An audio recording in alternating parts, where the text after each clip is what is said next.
When the plane lands at Ronald Reagan International Airport in Washington, the veterans are greeted with a water cannon salute, and we tell them that it's reserved for honor flights and retiring pilots. They're clapping, they're cheering, they can't wait to start their day.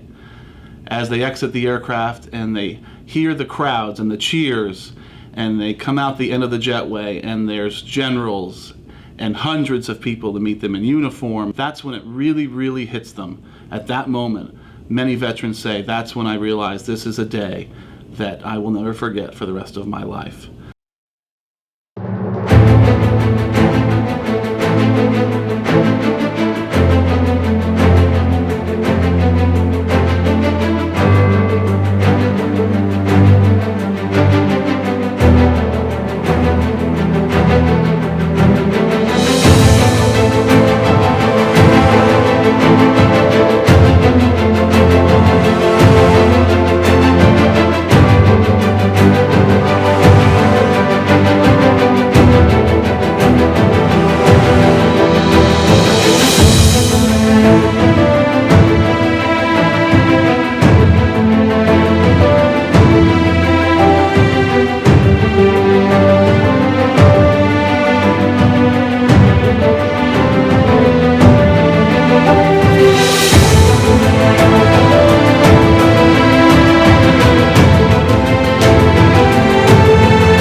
Many of us forget that the World War II Memorial was finished in 2004, and most, if not all, of our veterans on an honor flight have never seen it. And they don't know what to expect. They really don't. And when they step off the buses and they start to walk around and they start to experience it, the emotions hit them very, very strongly. They get called heroes by everyone, not only us, our volunteers, but by every spectator. They're greeted by children. They're thanked for their service to their country. But if you ask any one of them, they're not the heroes. They point to the wall of stars, which represents the 400,000 of their friends who never got the chance to come home.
arrive back at the airport and the men and women think they're just about to take a flight home, there's another band and there's more dancers, and they have some private moments throughout the day. There's some emotional moments and there's some somber moments, but we're also celebrating the fact that they're still here and they deserve to be happy. They deserve to have this experience, and they deserve to have a dance with a young woman or a young man and sing and have some laughs and really reflect on the day as they're boarding the airport. And the airport before we board is a really special, fun time.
Far from it. Welcome to here. And now. Where is here? The adventure continues. Yes, I guess it does. Yes. Oh, yes, look at This is not the Bahamas, so don't get your hopes up. What?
It's a wonderful story. One of my story that I've told a couple of times is that when I first got involved with this group, I didn't really know what to expect. I was a guardian on a flight, and I had two veterans, and they were wonderful. and became friends with their families and friends with them. And one of them had entered into a slight dementia, and this flight was in September. And I had lost his hat. He'd lost his hat. It was my responsibility for his ship name on it. So I bought him a new hat and I sent it to him for Christmas. And his son had called me the day after Christmas and started to get emotional with me on the phone. That Dad had taken a real bad turn in the past couple of months, and Christmas Day, he didn't know who anybody was in his family. His grandchildren that were there, he didn't know who anybody was. And he said, I brought Dad your present. And Dad opened up the box and he had the hat on. And he said, a light went off. I watched a light went off. His eyes came open. He said, this is from my friend Frank. And he knew right what it was from. It was from me. And he started talking about his day on honor flight to all of his grandkids, and they were all around his recliner. And he came to and knew all of their names. It was a trigger for him.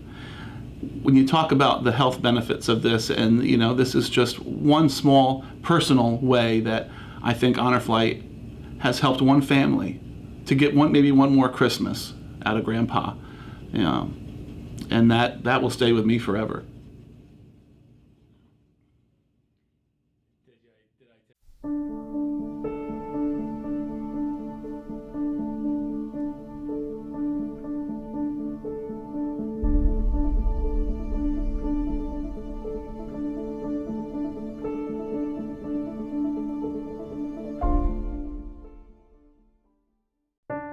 Thank you.